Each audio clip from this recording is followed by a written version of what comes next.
Donald Cannon, known as DJ Cannon, and Tyree Simmons, known as DJ Drama, are accused of bootlegging thousands of CDs. They were arrested, the offices raided, and equipment and cars seized. They were charged under state racketeering laws, the kind most often associated with organized crime. You end up getting raided by the feds. The feds, in conjunction with the RIAA, you were charged with RICO charges, racketeering charges. They pulled out M16s on you. They treated you like a big drug kingpin. And I want to point out that these two, him and Don Cannon, got raided at the same time when Target and Best Buy was selling Gangsta Grillz mixtapes. Wasn't no Target, no Walmart, no Best Buy raided. Just During the early mid-2000s, mixtapes were the most popular music items that a person can ever get their hands on. I'm from the era, so I remember how it was before and after. Mixtapes became so popular that you had fans who were choosing to listen to an artist's mixtapes over their albums.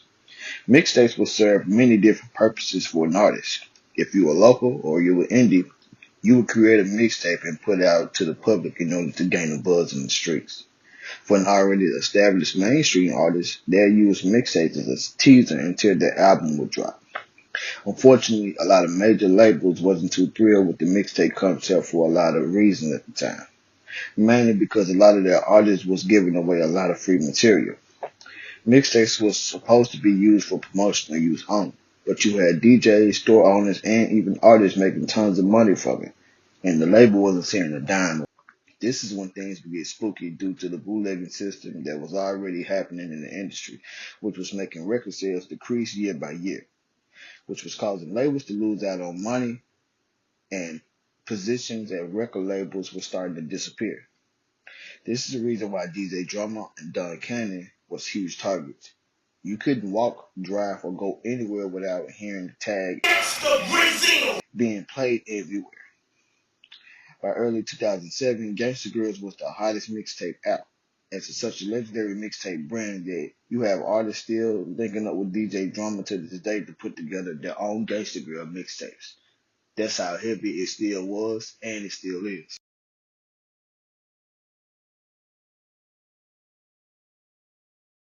The story begins in the late 1990s when DJ Drama would move from Philadelphia to Atlanta to attend Clark Atlanta University.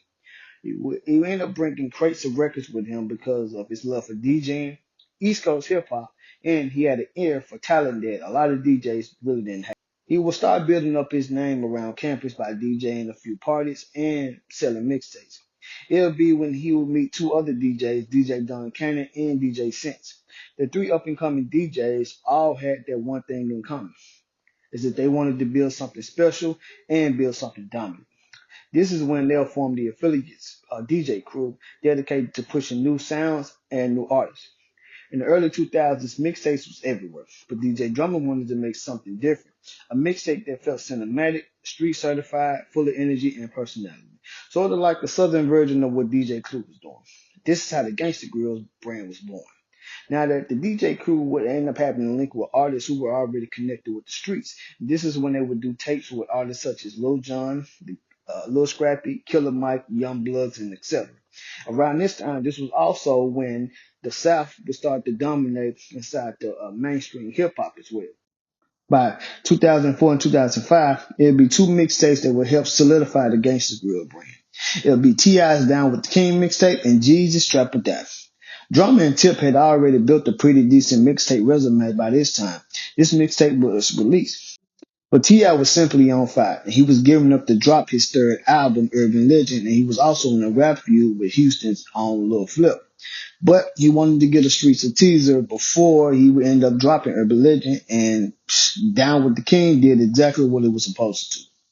Before Trapper died, Jeezy and Drummer had already built something solid with the release of the Streets is Watching mixtape. Jeezy, who already had a deal with Def Jam for his solo stuff, and a deal with Bad Boy / Block Entertainment for the group Boys in the Hood.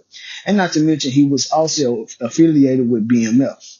Jeezy was the hottest artist out with no radio play, but the Trap or Die mixtape is what helped springboard him into a superstar status and had the streets anticipating for his major label debut, Let's Get It. But also, there's one other mixtape you cannot forget that will end up releasing like a year later, And this is when Drummer and Wayne would start the dedication series as well. And this is what helped crown Drummer as the mixtape king by this time, man. Like, and then after that, everybody just kept running to DJ Drummer and just running to the affiliates. Everybody wanted something to do with the Gangsta Grills brand. Everybody wanted their own Gangsta Grills mixtape. And then right after this, Drummer, Sense, and Cannon will form the AMG label, Affiliates Music Group, and they will also start signing artists of their own, like Lada Godman and Willie King.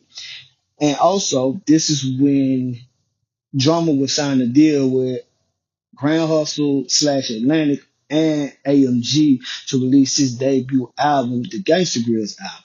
So everything was really looking just promising for DJ Drummer and his whole circle, and everything was just popping, and he was just the hottest brand in the streets, man. Until The RICO Act, Racketeer Influenced and Corrupt Organizations Act, is a U.S. federal law from 1970 targeting organized crime, allowing prosecution of leaders for crimes committed by their groups, focusing on patterns of illegal acts, like fraud, extortion, drug trafficking, within enterprises and providing for severe penalties including prison, fines, and asset forfeiture, to dismantle criminal organizations and recover illicit gains. when Drummer and Cannon's studio was raided, they would end up confiscating over 81,000 mixtapes, studio equipment, cash, and a few vehicles. But the sad part about it is that they were looking for drugs, which would they end up never finding, which is the reason why they tried to charge them under the RICO Act.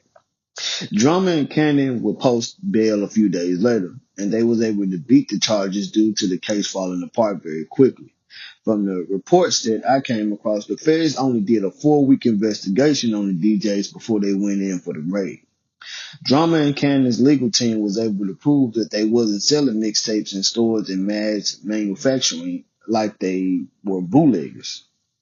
They argued that they was used as promotional tools and they was used with the blessing of the artist, and these tapes were often hosted by the artists themselves along with the DJ. A lot of labels were aware of what was going on with the mixtape culture, and a large percent of the labels actually benefited from the exposure. It's no different than how the labels treat social media platforms in today's music market. Instead of them putting major marketing dollars behind the artists, they let the platforms and the online users do it for them. And when there's a hot song or album to be promoted, it's like they don't have to really do much work. I mean, sure, there's some dollars being placed behind, some ads and things, but most of the time that's being, paid for by the artists themselves, not the label. But at the end of the day, the labels are into spending less but gaining more. That's the reason why back then they didn't mind some of the artists doing mixtapes with popular DJs. If a DJ is being paid a few thousand to host a mixtape, which would help the artist sell more records for the next major release, and that places more dollars into the label's pocket. That's why Drummer and Cannon got a lot of support quietly. Now, they couldn't, the labels couldn't support them publicly due to all the heat that was coming down at the time. But in all honesty, it wasn't even the labels who had a problem with this. It was the IRAA. But that's the reason why it was hard for them to even prove that Drummer and Cannon was breaking any laws, because the labels were the ones who were sending the exclusive songs to be placed on mixtapes. They was paying, these DJs to out of their artist budget to host these mixtapes, and they would end up benefiting from brands like Gangsta Grills. And those were the reasons why the charges were dropped, and not to mention none of the complaints in the original indictment reports was reported by any major labels. It was all the IRAA. That's who the only ones who had a problem with this. But they also saw that, Drummer and Cannon wasn't running a major bootleg enterprise where they have, a shitload of burners copying major releases. That's what they was hoping. And they was hoping to find drugs. But, they failed. And Drummer and Cannon was able to walk away from this, short-lived case. They was able to just walk away. But at the end of the day, this definitely changed the mixtape culture for good, in ways that, we didn't think would end up happening. I feel like this is what, put the final nail in the coffin far as for the CD era.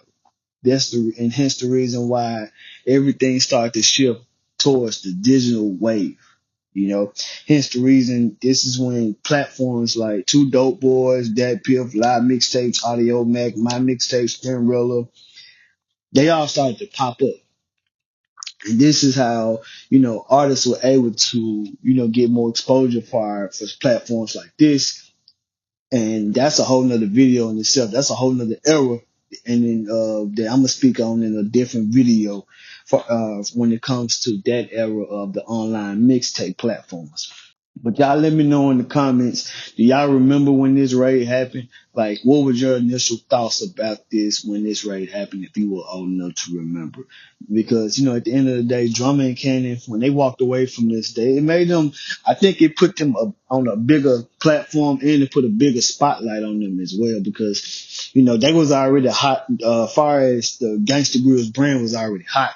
I think this pushed them up even further and made them like the biggest brand ever. You know, both DJs were able to continue on with their careers, and they was able to be even more successful than they were before the case. But y'all let me know in the comments as far as what y'all think about this whole case. If you were, old enough to even remember how this went down, and how do you feel like this changed the mixtape culture? I mean, boy,